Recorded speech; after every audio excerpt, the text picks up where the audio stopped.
Krishna tribunal 2010లో Almatti dam ఎత్తు పెంచుకోవడానికి కర్ణాటకకు అనుమతి ఇచ్చింది.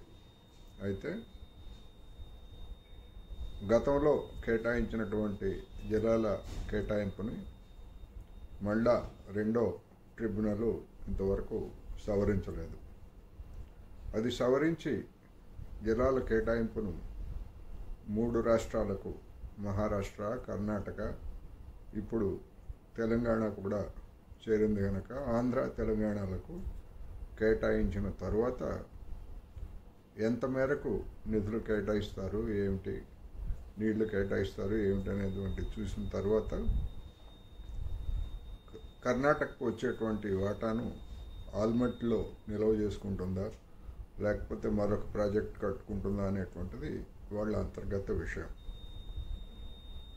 దీని మీద రాష్ట్ర ప్రభుత్వం అభ్యంతరం తెలపలేదు అనేది వెంటనే బీఆర్ఎస్ నుంచి వచ్చినటువంటి ఒక విమర్శ. ఈ జలాల వివాదం అనేటువంటిది ఇంకా తేలలేదు. దీని మీద మహారాష్ట్ర అభ్యంతరం తెలిపింది. మహారాష్ట్ర అభ్యంతరం ఏమిటి అంటే ఆల్మట్టి ఎత్తును మరొక 5 అడుగులు పెంచేట్లయితే తమ రాష్ట్రంలో ఉన్నటువంటి 3 జిల్లాల్లో అనేక గ్రామాలు నీటిలో మునిగిపోతాయి కనుక తాము అంగీకరించడం లేదు అని చెప్పేసి ఆ రాష్ట్ర ముఖ్యమంత్రి దేవేంద్ర ఫడ్నవీస్ అభ్యంతరం తెలుపుతూ లేఖ రాశారు. కానీ దిగువన ఉన్నటువంటి ఆంధ్రప్రదేశ్ లేదా తెలంగాణ సమస్య అది కాదు. ఎత్తు పెంచేట్లయితే దిగువకు వచ్చేటువంటి నీరు తగ్గిపోతుంది అనేటువంటిది ఈ రాష్ట్రాలు చెప్తున్నటువంటి అభ్యంతరం. రెండోది, కర్ణాటక అదేవిధంగా ఆంధ్రప్రదేశ్ కూడా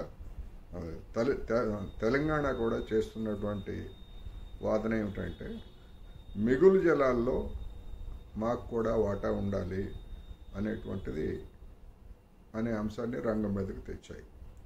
1970 దశకంలో జారీ చేసినటువంటి అవార్డు ప్రకారం మిగులు జలాలను దిగువ రాష్ట్రమైనటువంటి ఆంధ్రప్రదేశ్ వాడుకోవచ్చు. అయితే వాటి మీద ఎలాంటి శాశ్వత హక్కులు ఉండవు. అంటే మిగులు జలాలు వస్తే వాడుకోవడం, లేకపోతే లేదు. వాటి ప్రాతిపదికగా మేము ప్రాజెక్టులు కట్టాము, అందువలన మాకు నీటి కేటాయింపులు చేయాలనేటువంటి రైటు ఆంధ్రప్రదేశ్కు ఉండదు అనేటువంటిది ఆ రోజు స్పష్టంగా చెప్పారు. అందువలన ఇప్పుడు తలెత్తినటువంటి వివాదం ఇంకా పూర్తి కాలేదు, అవార్డు ఇంకా ఫైనల్ కాలేదు కనుక ఇప్పుడే తెలంగాణకి ఏదో అన్యాయం జరిగిపోయిందని చెప్పటం విడ్డూరం. అదేవిధంగా రాష్ట్ర ప్రభుత్వం కూడా ఏ విధమైనటువంటి అభ్యంతరాలు తెలపలేదు అని చెప్పడం కూడా అది కూడా విడ్డూరమే. ఎందుకంటే గతంలో బీఆర్ఎస్ ప్రభుత్వమే అలాంటి అభ్యంతరాలను తెలియజేసింది. అవి ఇంకా వ్యాలిడే. ప్రభుత్వం మారవచ్చు కానీ ప్రభుత్వం తరఫున చేసినటువంటి వాదనలు మారవు. ఇప్పుడున్నటువంటి రేవంత్ రెడ్డి సర్కార్ కూడా వాటిని పునరుద్ఘాటిస్తుంది తప్ప ఎగువ రాష్ట్రానికి నీటి హక్కులను కట్టబెట్టేటువంటి అంశం సమస్య ఉండదు. ఎందుకంటే నీటి అంశం అనేటువంటిది తెలంగాణలో మనోభావాలతోటి కూడుకున్నటువంటిది. అటువంటి అంశం మీద ఇతర రాష్ట్రాలకు నీటి హక్కుల్ని కట్టబెట్టేందుకు రేవంత్ రెడ్డి సర్కారు పూనుకుంటుందని ఎవరు అనుకోవాల్సినటువంటి అవసరం లేదు. డ్యూ కోర్సులో అంటే ట్రిబ్యునల్ ముందు వాద ప్రతివాదనలు ఇంకా జరగాల్సి ఉన్నాయి.